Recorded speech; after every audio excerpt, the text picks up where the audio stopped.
Delighted to see you again, Miss Fry. Your Highness, the plans detailing the renovations to Buckingham Palace have gone astray. I suppose you will have to make do with the copies. There are copies? Where? Not so fast. First, I have a matter of some urgency.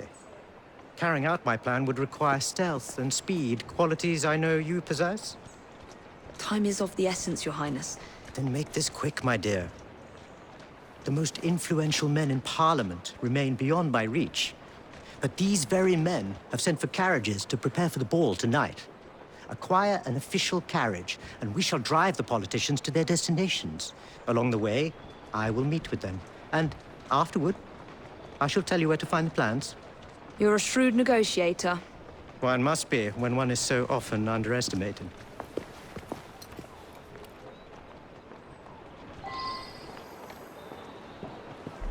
Don't allow personal feelings to compromise the mission. What a mistake.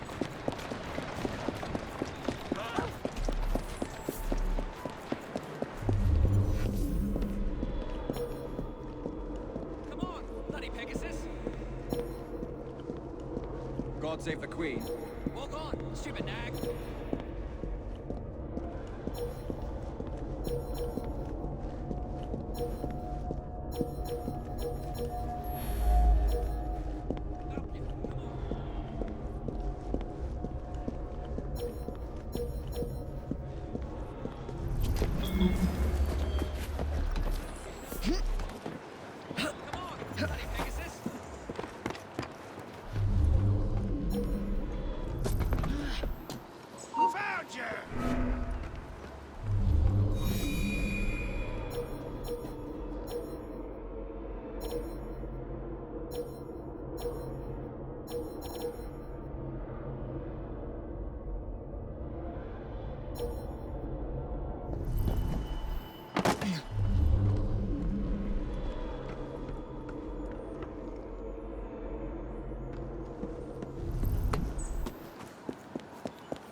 Allowed here!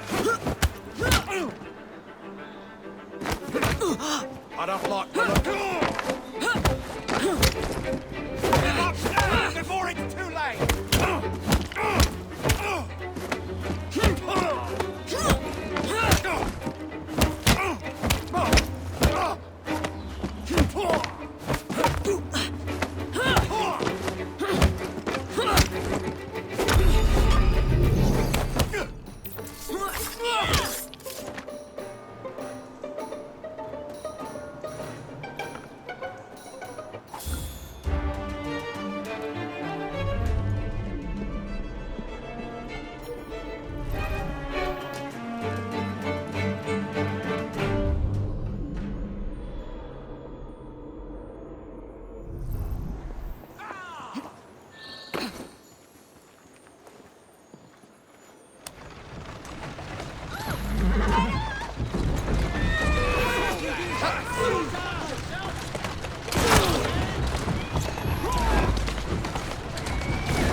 Easy, girl.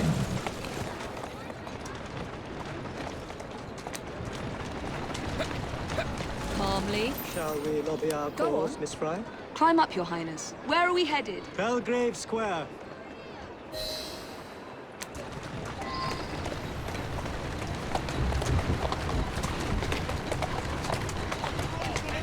Roll then. That is a fruitcake! Whoa!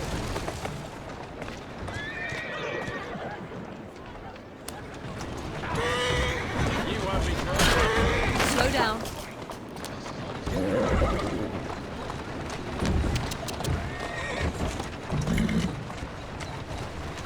Come on. Easy, easy.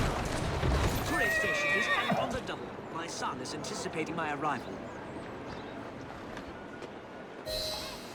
Welcome, sir. Your Highness, what a surprise. Is life not about embracing the unexpected? I shall take but a few moments of your time. A matter of utmost importance must be discussed. When the Commonwealth seized the Punjab from my people, It was not a seizure, but a rightful transaction. Britain promised to protect me. By robbing me of my kingdom, Parliament acted in violation of the treaty signed with my family. Here, read it. I was not aware. Read. That is all I ask. You are one of the few in a position to help. I will do what I can. Thank you, sir.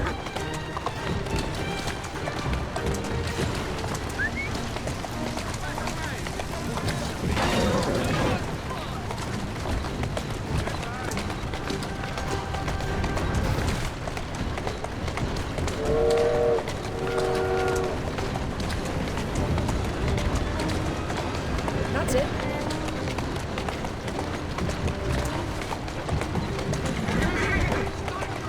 I trust you and your son will enjoy the ball this evening. He is newly returned from Delhi. I will share what we have discussed. It is most disconcerting. That proved quite valuable. Where to now? St. James's Park. I noticed Mr. Green did not accompany you. He has other things to attend to. Ah, a pity. You two seem to get along nicely. Well, that was a problem, you see. One must not allow personal feelings to compromise one's mission. That sounds like a quotation. It is. From my father. Ethan Fry. You knew him? No, unfortunately. But Mr. Green spoke of him. He sounded like an extraordinary man. He was, Your Highness. And your mother as well, Cecily Fry. She and your father were partners, inseparable. The only duo that came close to challenging Mr. Starrick. And very much in love, at least from the small amount I have been told. Cecily. I wish I could have met her. From what Mr. Green gathered, you share much in common. Your intelligence, for one. Father never spoke of her. What would Mr. Green know? He was only a boy when he trained with my father. Children can be quite perceptive, Miss Fry. There you go.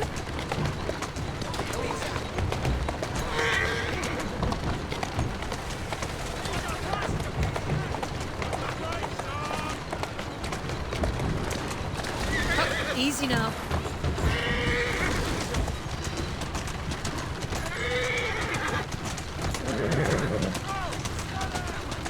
Easy. To Parliament, please. On the double. Yes, sir. Good day, sir. Why, what are you doing here, Your Highness?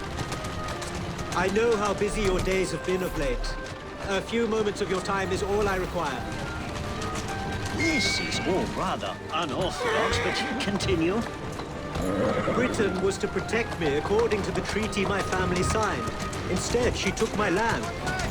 And now I hear Britain intends to strengthen her ties to India. Perhaps it is time to return the Punjab to her people. The Queen has supplied you with an annual income for God knows how long, and now you bite the hand that feeds you? It is not a matter of money. I cannot stand idle and watch my homeland subjected to the yoke of an outsider's rule. My people are treated as slaves. I will die poor 1,000 times over if only to see them free. Your passion moves me, Your Highness. What would you have me do? Take this copy of the wrongful treaty and defend my claim to the throne. Help disengage the Punjab from British rule. I shall speak up, but I am only one voice. I cannot promise anything but a show of support. That is more than enough. Thank you, sir. My pleasure, Your Highness. Good day, sir. May God bless you.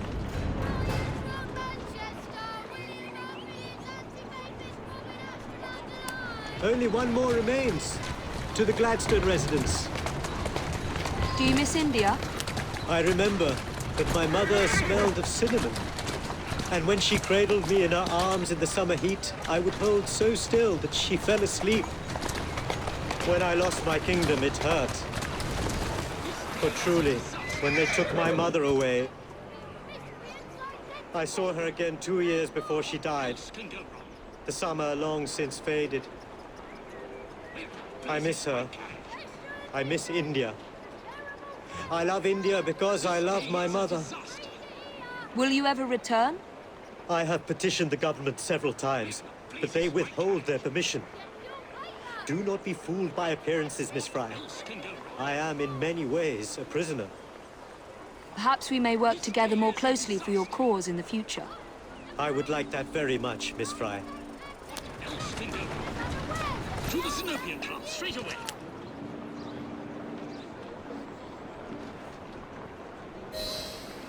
Good day, Mr. Gladstone. Mr. Singh. You are a hard man to pin down. I know what this is about. Your politics have worn off. Her Majesty has tired of you. So now you come begging for scraps. You wound me deeply, sir. My people deserve freedom. I am here to fight for them. Why did you lose the Punjab? I shall tell you, Your Highness. You were outgunned, outmaneuvered, and simply outclassed. Yes, the Sikhs deserve freedom. I hope with British help and progress, they shall achieve it. Then why do they cry out for their king? Britain has a duty to bring about peace. It is an enormous responsibility, and I value your guidance and advice, along with that of Parliament. But it's our burden to rule India, and certainly not the duty of a forgotten leader who has not seen his country for 20 years. I apologize for being so frank, but one must not tell lies to a king. Your honesty is most enlightening. When I become Prime Minister, I intend to push for peace, but it will be a long and slow process. And I am afraid I can almost guarantee you will never see India again. If my people are free, then my imprisonment shall be no burden. Perhaps your idealism is real. Although, after observing the tigers wandering the grounds of your lush, expensive estate, forgive me for doubting it. Go on. Much luck, Your Highness, with your lobbying. I hope my advice has done some good. Far more than your policies thus far. But I hold out hope that you will make progress. My people are counting on it. Onward.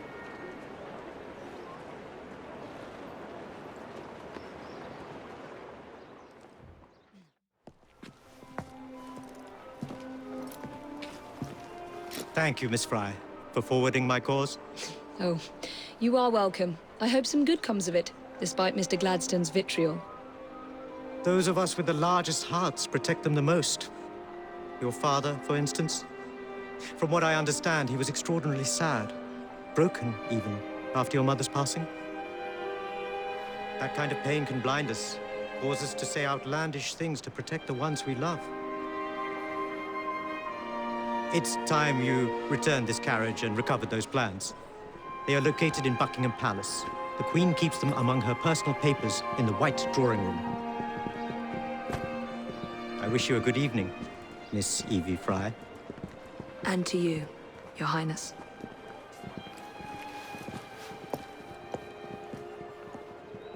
How are you there, Evie?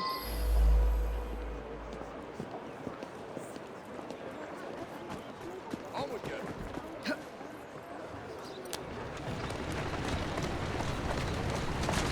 Come on.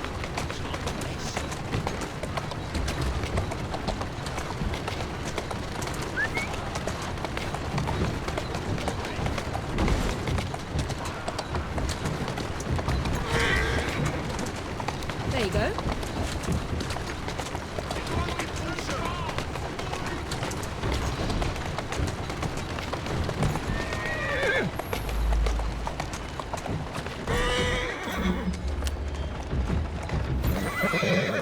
Here now.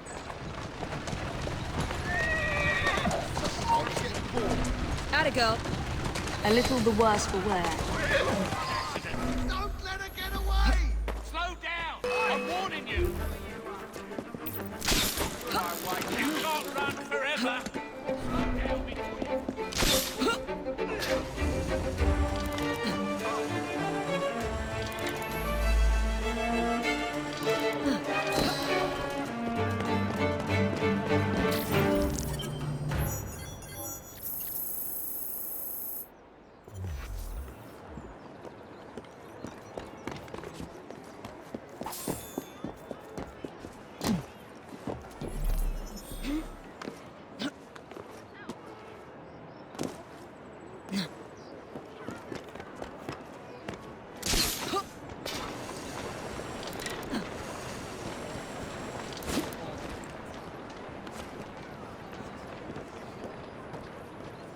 Thanks for you, you rock stick! Oh, you heard something?